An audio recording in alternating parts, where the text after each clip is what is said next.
Un saludo, estimados hermanos. Mi nombre es José Montoya y quiero darle las gracias a todos aquellos que se han suscrito en este canal de YouTube y a aquellos que han opinado de buena voluntad. Recuerde compartir si es que usted está de acuerdo con las filosofías que se están planteando aquí. Y comenzaré, antes de ir al meollo de lo que es el eslabón perdido de los poderes de Atabey, hacerle una pregunta. ¿Usted cree en las liturgias africanas, yorubas y bantú? ¿Usted cree en las óperas, que vive dentro una deidad, un oricha? Eso que está ahí detrás de mí. ¿Usted cree en los fundamentos y en gangas de Palomonte, Mayombe y etcétera, que ahí adentro habitan espíritus y poderes y demás y etcétera? Bueno, pues yo hoy les voy a enseñar un descubrimiento hecho por mí que ha durado décadas lograrlo. Muchas personas, creyentes, practicantes de las reglas de Ocha y mayormente de lo que es la práctica de Palomonte, por décadas y posiblemente siglos, han tratado de buscar, y estamos hablando de ancestros. Quizás exista hoy en día alguna persona que lo haya tratado de investigar. Lo que es el eslabón perdido del linaje entre lo que es lo espiritual, el espíritu, y lo material en lo que son las potencias espirituales ancestrales aborígenes antillanas. Indios. Las liturgias y los secretos espirituales de los indios aborígenes. Y estaremos específicamente concentrándonos en este video en los taínos antillanos. ¿Usted cree y usted considera que los poderes que puedan tener las prácticas yoruba o bantú, y bantú principalmente, que es la que más trabaja con el espíritu directamente, y el monte, pueden tener más poder y más fuerza espiritual que los poderes espirituales que adoraban y practicaban los aborígenes indios taínos en las Antillas? Pues hoy vamos a hablar de eso y lo vamos a desglosar. Muchas personas me preguntan a mí qué es lo que significa la palabra guafe. Y la palabra guafe en el lenguaje aborigen taíno significaba monte, el poder del monte, de la naturaleza. Eso es el guafe. Que en Mayombe le dicen cunasimba o cunafinda o monte, palomonte. Lo que ellos lo decían y lo expresaban en su lenguaje natural. El antillano no era ningún lenguaje extranjero importado de ninguna otra nación, original. Durante décadas, desde que yo era prácticamente un jovencito, yo he estado investigando lo que se llama el eslabón perdido entre lo que es el espíritu y la materia. O sea, cómo yo podría lograr llevar el poder del espíritu manifestados en los secretos del Guafe y la naturaleza a un elemento que le llamaremos de la misma forma que en la regla Bantú una enganga o un fundamento. Esto es la primera vez que usted va a estar escuchando esto, porque existen muchos Torah, muchas imágenes de los aborígenes que son piedras o algo tallado que ellos adoran, o inclusive en esos tiempos ellos adoraban esas piedras, pero ellos se valían directamente de los secretos de la naturaleza, iban directo al meollo.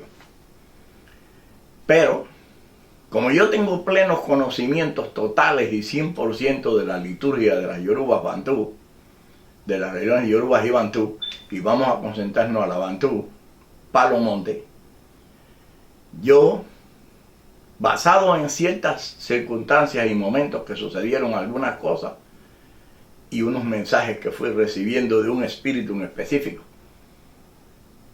me di a la tarea por décadas de buscar el secreto del eslabón perdido entre lo que es el espíritu aborigen, llevarlo y manifestarlo a algo material, como es una enganga.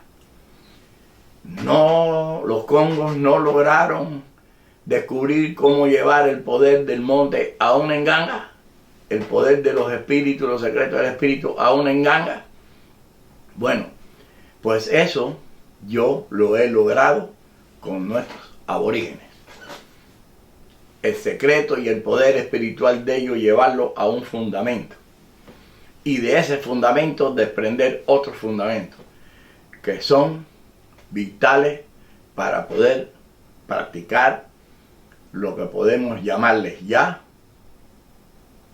el primer o la primera liturgia espiritual material de nuestros aborígenes, en un fundamento que, señores, tiene la facultad de tener un comportamiento tan malo como tan bueno. Y precisamente se trata de el empungo y la fuerza de Atabey. ¿Y quién era Atabey para los aborígenes? Bueno, Atabey, el poder de Atabey para los aborígenes es lo que ellos consideraban el principio de todo, como si fuera la madre de todas las cosas, y es donde surge como espíritu la primera manifestación femenina. Pero nótese que los aborígenes nunca jamás en la vida consideraron que eso se trataba de una manifestación femenina. Consideraban que de ahí nacían todas las cosas, de ahí partían todas las cosas espirituales y lo que es la creación. Por lo tanto, ellos consideraban que ese era el Todopoderoso, pero la consideraban como madre, que era la creadora de todas las cosas y de los seres vivos y de la naturaleza. Era como si ellos estuvieran creyendo en un Dios supremo, que en esos momentos ellos le decían o lo nombraban Atabey, y hoy en día nosotros les decimos Dios, Olofin, Olodumare, Alá. Pero esos aborígenes le llamaban Atabey. Y como es lógico, Atabey lo consideraban o la consideraban porque no tenía sexo en realidad, incluso ni imagen. Así ellos lo veían. Lo consideraban que era el creador o la creadora o la madre del Dios más poderoso que existía en cuerpo, encarnado, materializado. Algo así semejante como a Jesucristo en lo que son las iglesias, lo que es la iglesia cristiana. Y ese ser, esa persona, era precisamente y es un espíritu al que los aborígenes le llamaban Yucahu. Yucahu. Y era considerado de muchas formas y de muchas cosas que ellos consideraban que ese Dios poderoso llamado Yucahu contaba con todas las fuerzas espirituales y misterios habidos y por haber. Por lo tanto, si nosotros vamos a las liturgias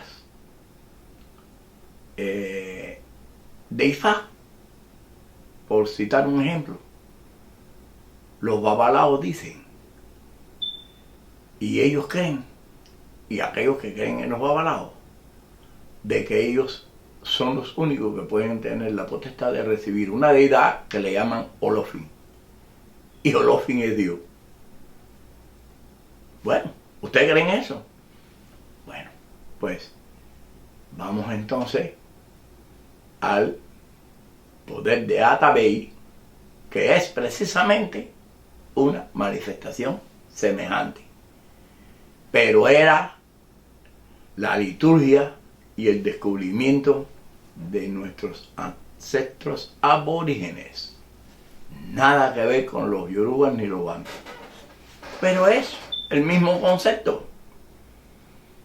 Y para los taínos, señores,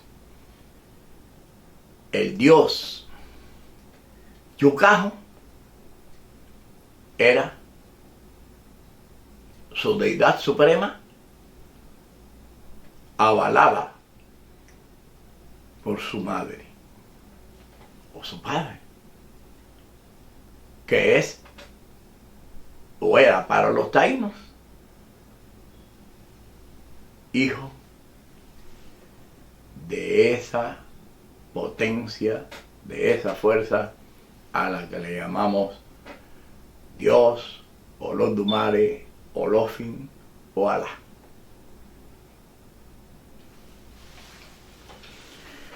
Ahora viene la historia y voy a tratar de hacerla corta para que este video no se estire tanto y después estaremos hablando más de eso en otros videos. Cuando yo era un muchacho, yo tuve las primeras manifestaciones donde el espíritu que me asiste comenzó a tener comunicación conmigo. Pero como muchacho al fin lo veía, escuchaba, pero era un cabezón, no me interesaba eso.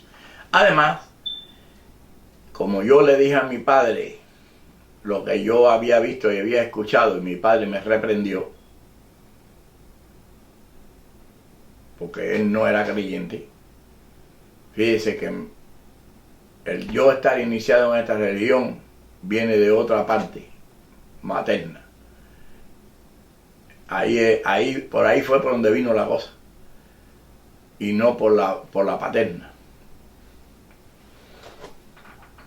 Y yo preferí quedarme callado, porque ya me bastaba suficiente con que me estuvieran reprochando, siendo un muchacho con la edad de 11 años, 10 y 11 años, como que era la oveja negra de la familia. Y por tal de evitar que me siguieran perturbando la vida y molestando, pues yo prefería mantener en silencio todo lo que yo estaba experimentando espiritualmente.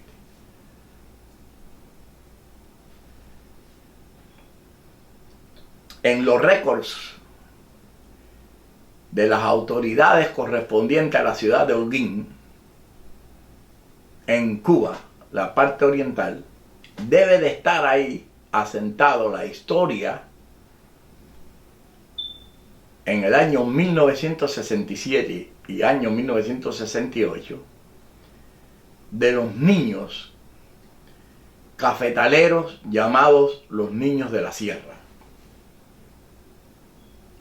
Y se trataban de niños que tenían ciertas conductas y eran o fueron enviados en el año 1967, 1968, a los hoyos de San Lorenzo en la Sierra Cristal, en lo más intrincado de la Sierra Cristal, cerca de Vallati.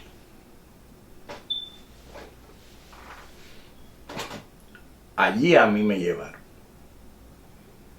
cuando yo tenía 11 años de edad, a recoger café como un hombre. Y tenía que cumplir con una tarea diaria.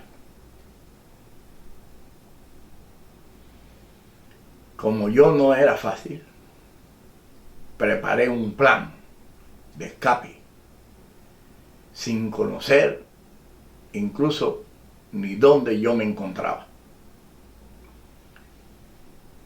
Y junto conmigo existía un cómplice, un joven de mi misma edad. Teníamos 11 años, ya para 12 o quizás 12 por ahí. Y ese muchacho se llamaba igual que yo, José. No me recuerdo ahora si era José Gustavo o Gustavo José, pero era algo de eso. Y ambos planificamos la fuga de ese lugar tan incógnito. Yo me dediqué a los domingos, con el pretexto de que venían familiares a visitar a los muchachos, a salir a caminar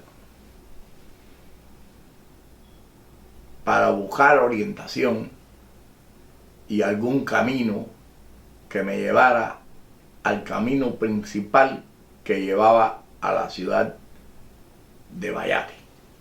Y estamos hablando de terrenos de esos que solamente hasta lo que era la posta de lo que llamaba el segundo frente de Frank País, era hasta donde llegaban los camiones.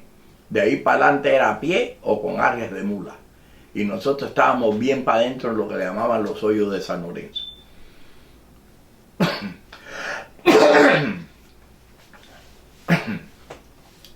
Me disculpan porque hoy estoy un poquitico, yo padezco asma y estoy un poquitico, así que me está fastidiando. Resulta ser que muchos recibían visita, pero otros no. Y yo fui uno de los que no recibía visita.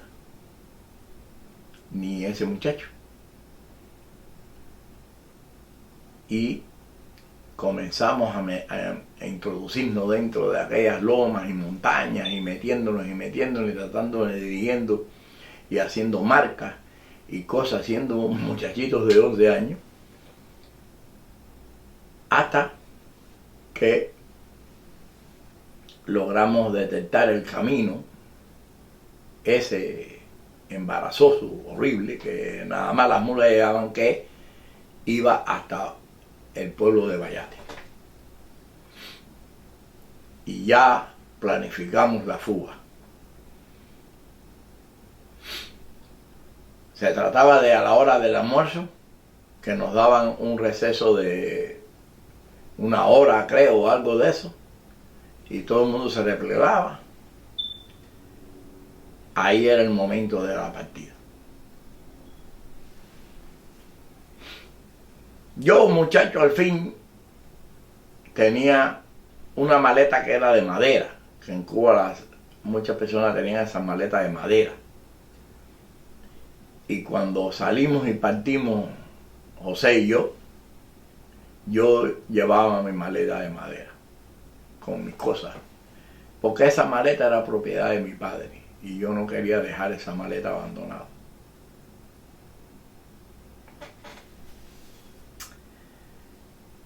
Salimos corriendo entre la selva, huyendo lo más rápido posible para tomar ventaja del tiempo y no nos fuera a coger la noche en esa incursión hasta llegar al pueblo de Vallate.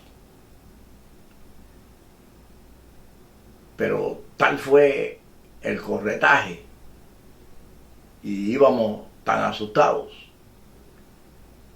que nos desorientamos completamente y nos perdimos en la Sierra Cristal. No sabíamos dónde estábamos. Y mientras más tratábamos de buscar para orientarnos, más nos perdíamos, aparentemente. Yo era muy fuerte, no tenía miedo. El muchacho que me acompañaba, tampoco. Y seguimos avanzando sin miedo, ya no sabíamos para dónde íbamos a ir, ni para poder retroceder. Y para hacer corto el cuento, estuvimos 5 días perdidos en la Sierra Cristal. Y era tanto el frío que había ahí por la noche y unas nubes que bajaban, que yo desde muy pequeño padecía de problemas respiratorios, prácticamente desde mi nacimiento. Y aquel clima comenzó a afectarme y comencé a tener una fiebre muy alta y a perder fuerzas, porque era sube loma y baja loma metido entre aquellos matorrales, aquellas cosas, y rompiendo y abriendo para tratar de salvarnos. Y por las noches ya usted se lo imagina. Por el día a veces en ocasiones no se veía ni el sol, de lo tupido que era aquello. Y ya estábamos subiendo una loma en el 5.º día.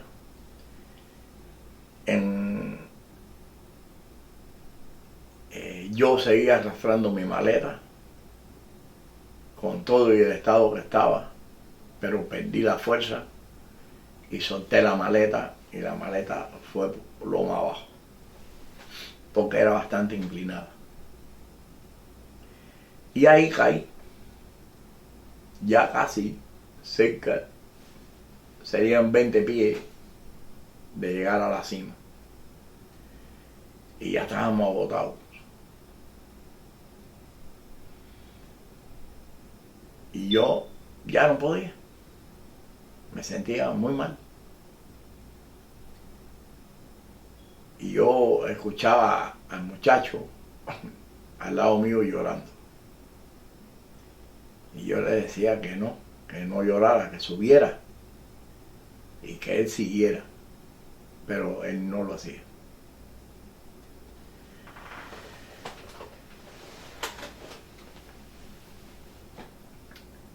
Yo escucho que él decía: Señor, Señor, por favor ayúdeme, ayúdenos, nosotros estamos perdidos. Y lo vi que tenía la cabeza inclinada hacia arriba, hacia la loma. la punta de la loma. Y yo logré virar la cabeza para ver de qué se trataba, de con quién él estaba hablando. Y en la cima de la loma había un señor montado en un caballo blanco, totalmente blanco. Y se trataba de una persona, hombre, negra, vestido de campesino, con sombrero de eso de yarey, qué sé yo, de algo de eso. Y yo dije, bueno, por lo menos nos encontraron. Ese señor me ayudó y me subió hasta la loma. Y nos recostó allí en un lugar que había como si fuera una cabañita. Era como una valentierra, una cabañita, una cosa esa de guano y agua y eso. Y nos dio agua. Y nos dio calabaza y boniato. Y un tipo de carne que no sé qué cosa era, pero era como si fuera una carne ripiada.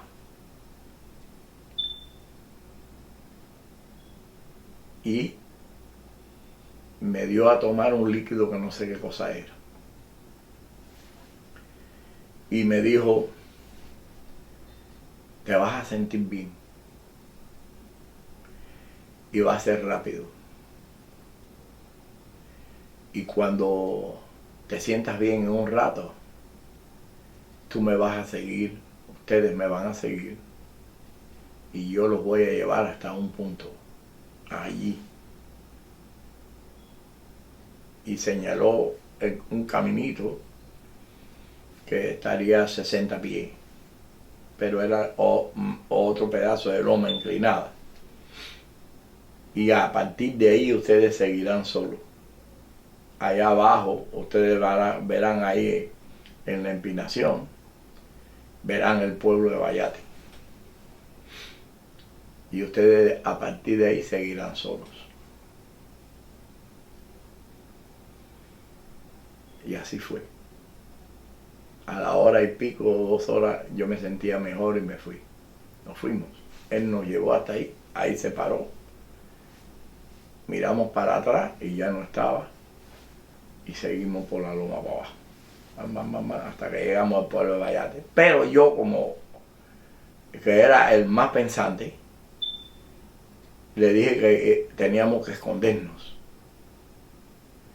para que no nos fueran a coger y esperar que pasara por allí un camión que le decían guarandinga y montarnos en la guarandinga. Cuando las personas se estuvieran montando, salir repentinamente y montarnos en la guarandinga. Y así fue. Y esa guarandinga nos llevó hasta un lugar que le decían limoncito, limonar, una cosa de esa. Y ahí en Limonar había unas guaguas que llevaban a las personas a Guantánamo. Y ahí tomamos esa guagua.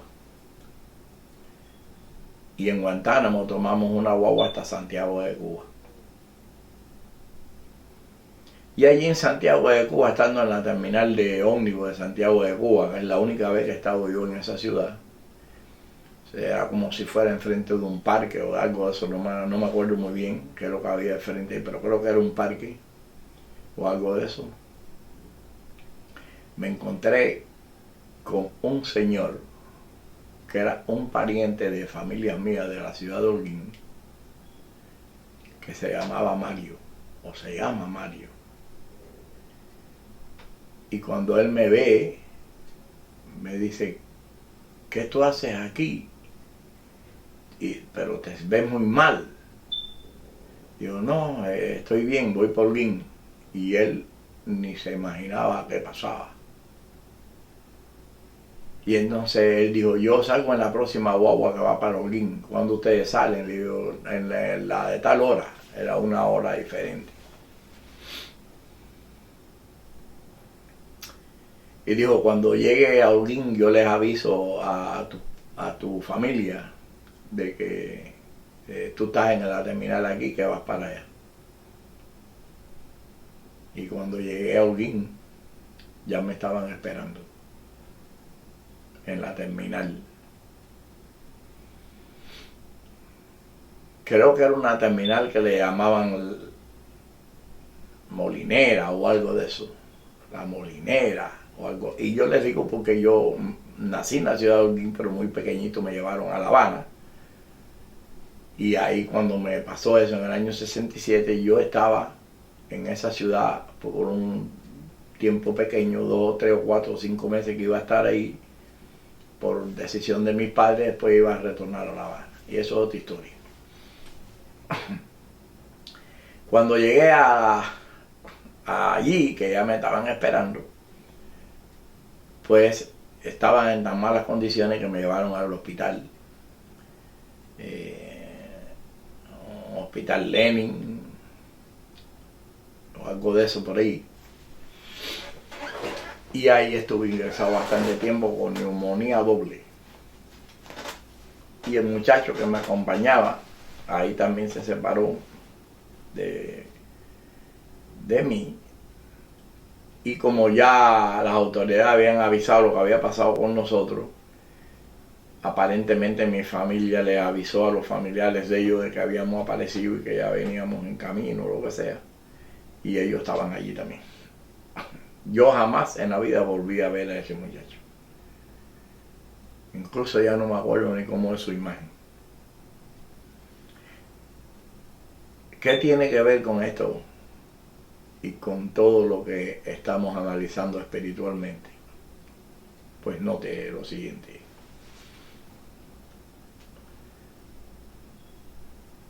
En el año 1976, creo que fue, 75 o 76, que ya yo estaba en pleno apogeo de la liturgia de las religiones yorubas y bantú, ya tenía ahijados, tonga de ahijados jurados en el año 76, y ya yo tenía unos cuantos jurados, y ya personas ya iniciadas en cuestiones de ocha. Yo fui a una misa por casualidad, llegué a la casa de Juan Mestre en San Francisco de Paula y estaban dando una misa y llegué y me quedé en la misa, participar. Y en esa misa habían personas conocidas de allá de la parte del Cotorro de La Habana. Y repentinamente entró por una señora, una muchacha que había ahí joven, un espíritu, hombre. Y se identificó: buenas noches, mi nombre es fulano. Y yo vengo aquí simplemente a darle un mensaje a José. Y yo, acostumbrado a todo eso, buen ser, adelante, le escucho. Imagínense, ya yo era un tata, tenía bastante conocimiento y era joven, tendría, creo que, no sé, 19 años, una cosa sobre ahí.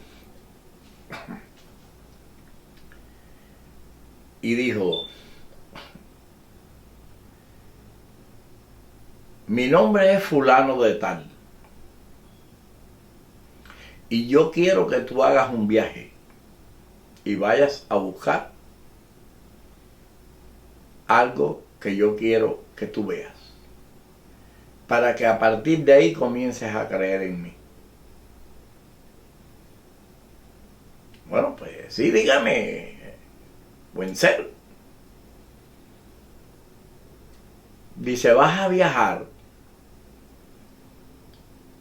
a la ciudad de Vallate y vas a subir el mismo camino por donde tú bajaste cuando te fuiste de la ciudad de Vallate. Y vas a llegar al mismo lugar donde yo te ayudé. Allí donde estaba aquella cabañita. pero ellos le decían otro nombre que yo no me acuerdo, pero era como una valentierra, una cosa de esa, una cabañita chiquita.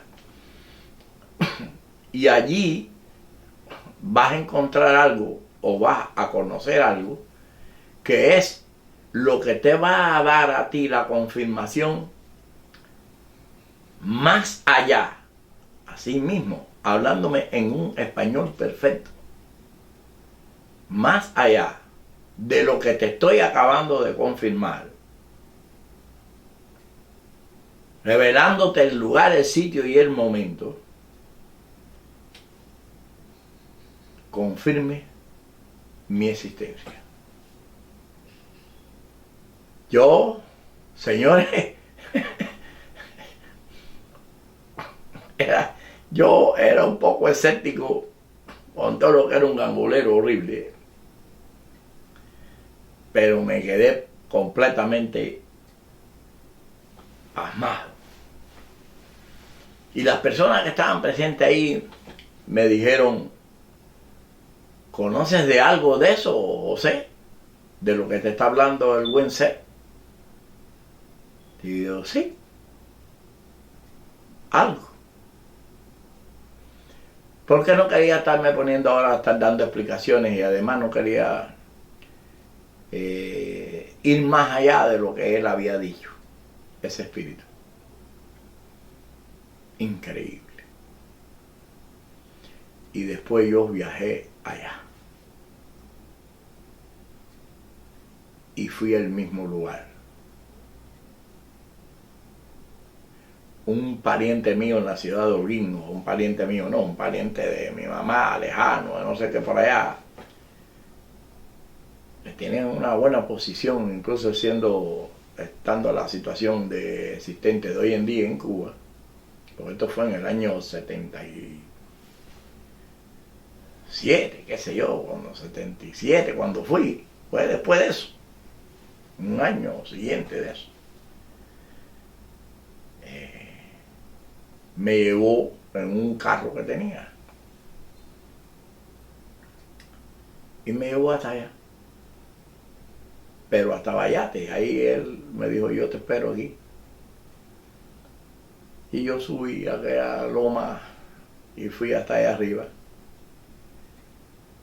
Y cuando llegué a la curvita donde él me despidió y yo miré para atrás y no lo vi más, llegué y cuando fui ahí no había absolutamente ninguna cabaña, ni huellas de cabaña, ni había nada en ese lugar.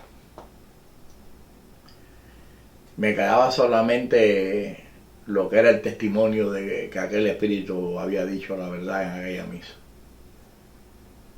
Pero cuando me quedé así pensando y miré y busqué por los lados a ver si yo encontraba a alguien, venía un señor con una área de mulos o de mulas de eso, que andan por las montañas. Y cuando llega a donde estoy yo, él ve que yo no soy de allí. Se notaba que yo no era de allí. Además, toda esa gente se conocen todos. Y me dijo estas palabras del Señor: Guairo,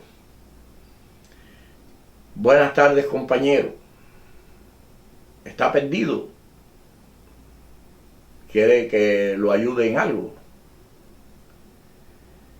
Y le dije, bueno, en realidad yo no sé si yo estoy perdido, porque yo seguí un camino que estoy buscando aquí, que una vez yo recorrí, y es este mismo, pero llego y veo aquí que no encuentro una cabañita que había aquí. Y aquí aparentemente parece que en esa cabañita vivía un señor. Él era un negro, así mismo le dije yo, era un negro, y tenía un caballo blanco muy grande.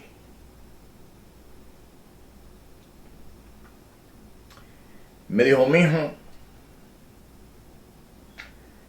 quizás tú hayas visto algún tipo de alucinaciones de esas, de espíritus y de cosas que se hablan aquí en estos lugares, por acá. Existen muchos mitos. Y precisamente uno de esos mitos Se trata de un jinete negro que cabalga en un caballo blanco muy hermoso y grande. Pero esos son mitos, esos son historias de camino.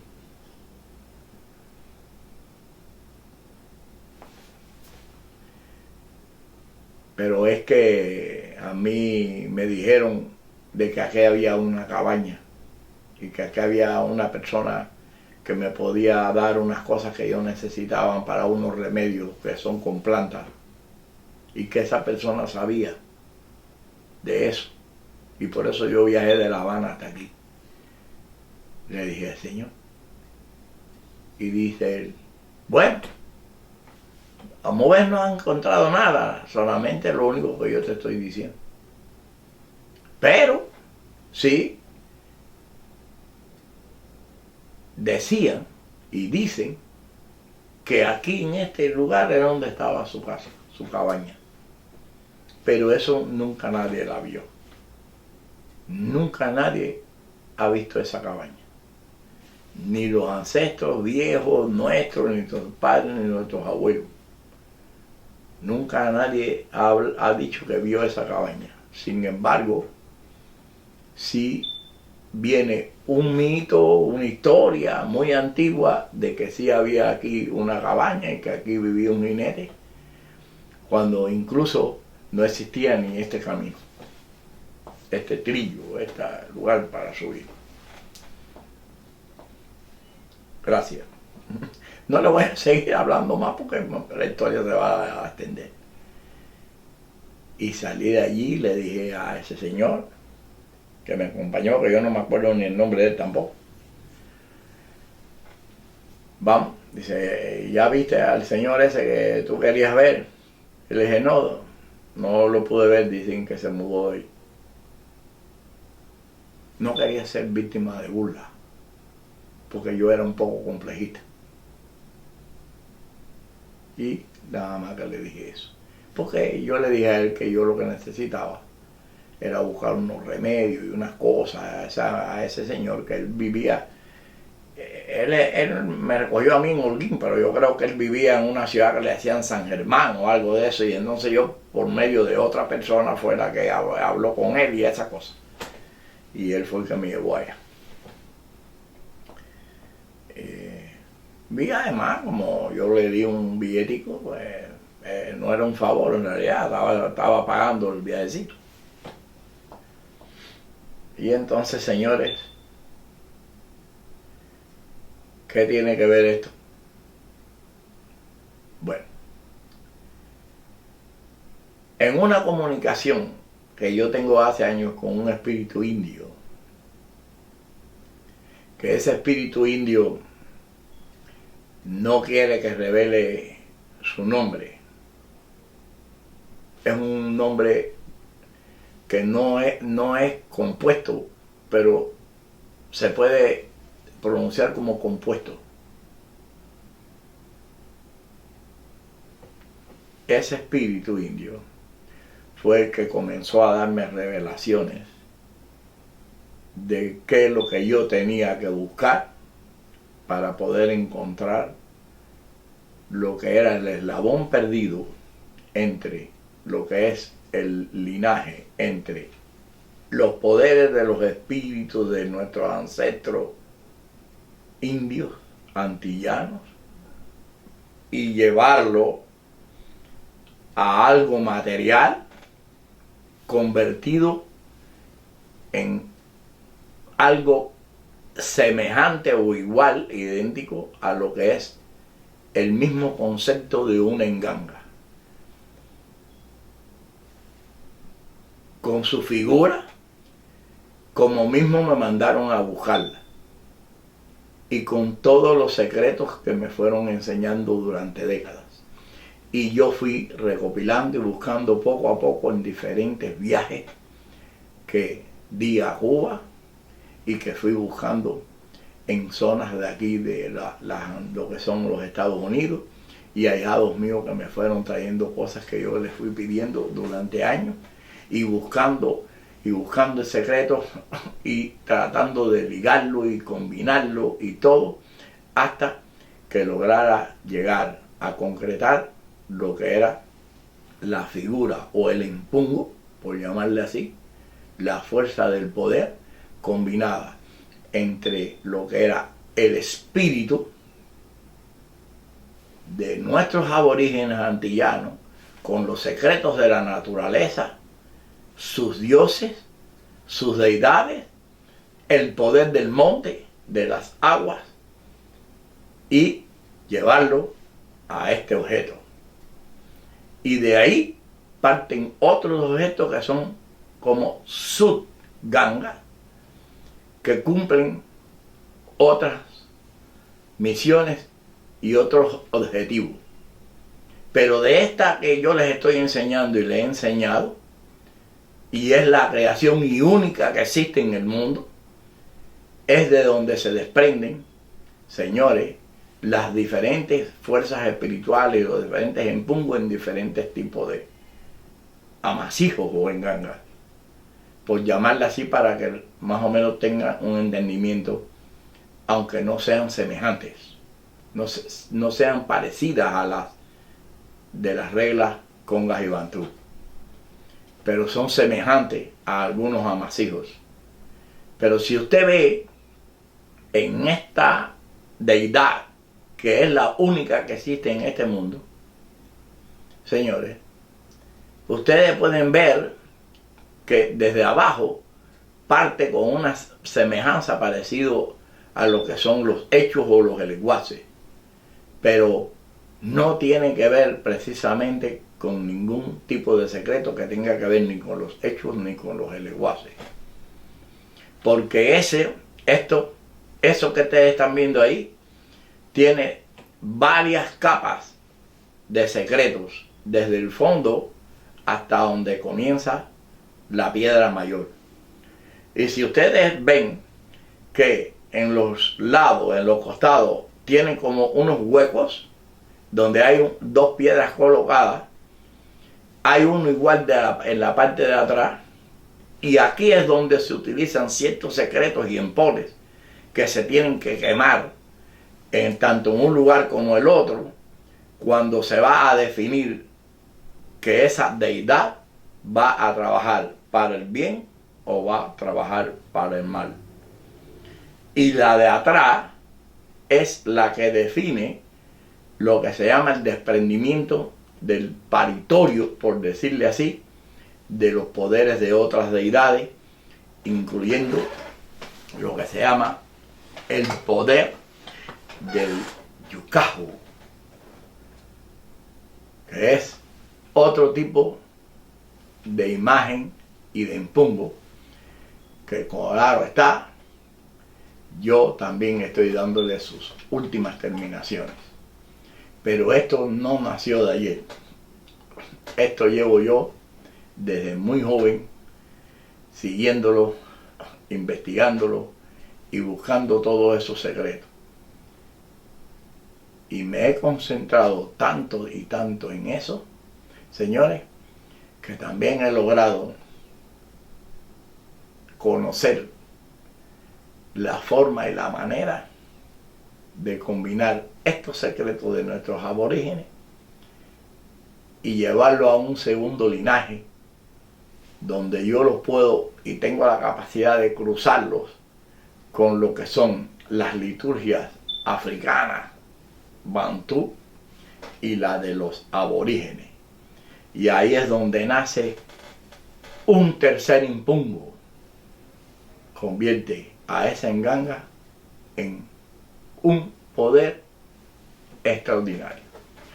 Recuerde compartir, suscribirse y no se pierda la segunda parte de lo que es el impungo y los secretos de nuestros aborígenes a través de los poderes de Atabey. Tenga buenas noches, buenas tardes, buenos días según el horario que nos estén viendo, y que Dios Olofi, Olordumare, Alá y Atabey los bendiga.